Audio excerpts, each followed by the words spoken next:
Welcome back to MDL Crochet for this tutorial on how to jazz up your honeycomb stitch. I'm going to show you how to do it. It's just two simple colors and you can make any color combination that you want to make. You could do Christmas favorite colors, Valentine's Day, you could do it all. But with all that being said, let's just get to it. So I went ahead and I did my chain of 20, did my foundation row. However, I didn't finish the foundation row because we need the last two loops on our hook in order to do our color change. You'll just take your new color and go ahead and put it on. However you put it on, this is how I do it. And with that new color change, that is your yarn over pull through 2. So now we don't have to yarn over, but now we still have to pull through 2. And then just tighten down the previous color a little bit so that everything's held in place. Now with this new color, since we're doing the honeycomb, that will be our simple stitch start. And then it's yarn over for a purl, and then simple stitch, purl, and that's all the pattern is. And if you need a refresher on the honeycomb, I'll put the video right here for you. But this isn't the tutorial of how to do the honeycomb. This is just to show you what you can accomplish with your honeycomb. It doesn't have to be a same old color throughout the whole entire pattern. You can change it up. You can do however you want to do it. If you want to make it a holiday themed, make it holiday themed. If you want to make it your favorite colors, make it your favorite colors. After we finish this little bit of a swatch, I'm going to show you a couple of the other swatches I have done, so that way you get a broader idea of how to do this. And with your first color that you pick, if you remember that it is your simple stitch color, that's going to make life a little bit easier because the colors do get a little bit confusing to figure out which stitch you're on. Unless you use stitch markers, just remember, like for me, it's this lighter purple. The lighter purple is my simple stitch. So when I bring up the darker purple, I have to start with the purl because the honeycomb is an alternating stitch.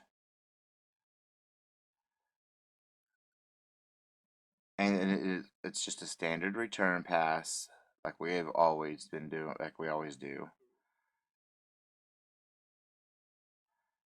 which is just a pull up your loop, yarn over, chain 1, and then yarn over, pull through 2, and repeat that action all the way down to your, we're not going all the way through, so you need to keep 2 loops left on your hook on this return pass. That's the only thing that's changing right for this. When you're changing colors, you need to keep at least 2 loops left on your hook so we can do the color change. And again, I said you could do this with any of these stitches, especially the base 5, which are the simple stitch, the knit stitch, the full stitch, the reverse stitch, and the purl. They're a lot easier to do with this than some of these others like the star stitch. So we started a simple stitch here. So now we need to do a purl. It's going to be a purl, simple stitch, a purl, and a simple stitch, a purl, simple stitch, purl, simple stitch, purl, simple stitch, purl,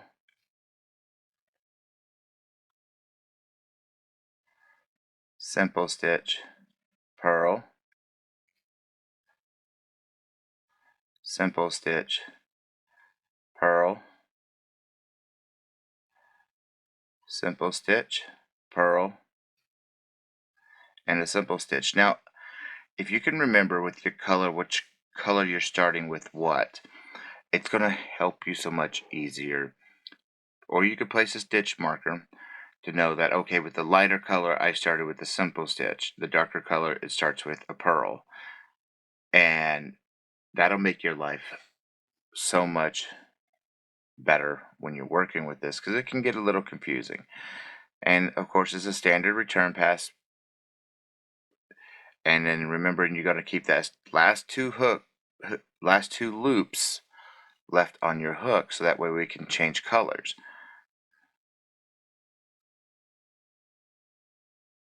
Alright, so I'm passing through the last one now, and we're keeping 2 loops up, and we're going to grab our lighter color, just yarn over it and use it as our pull through, tighten down a little bit, and we start with a simple stitch.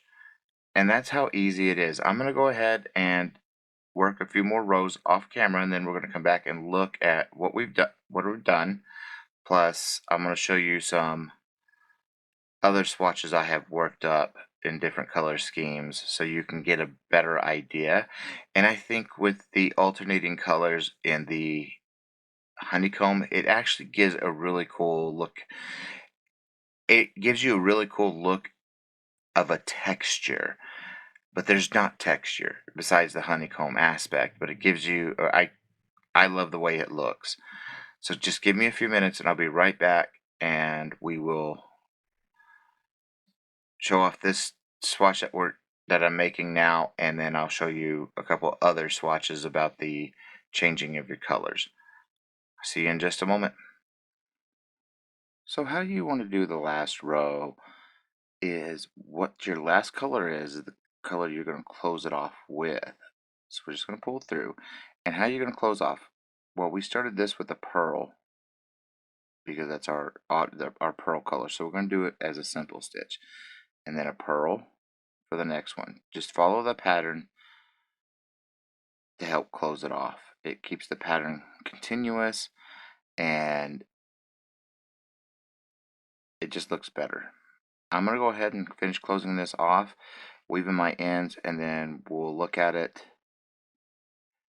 and I'll show you the other swatches I've done. See you in just a moment. So this is the swatch we just finished, and you can see how it adds a dimension to the honeycomb. I actually like how it looks. And here's a few of the other swatches that I showed at the beginning. We got 2 different shades of pink here. We got a Christmas color, and then we have some orange and blue. And you can see how they look. And I actually dig how it looks with the honeycomb. It gives it a texture, plus it just looks really cool and really awesome. And as always, folks, if you can remember to give me a like and subscribe if you found this tutorial helpful, it'd be greatly appreciated. And leave a comment. I will chit chat with you. And as always, keep stitching.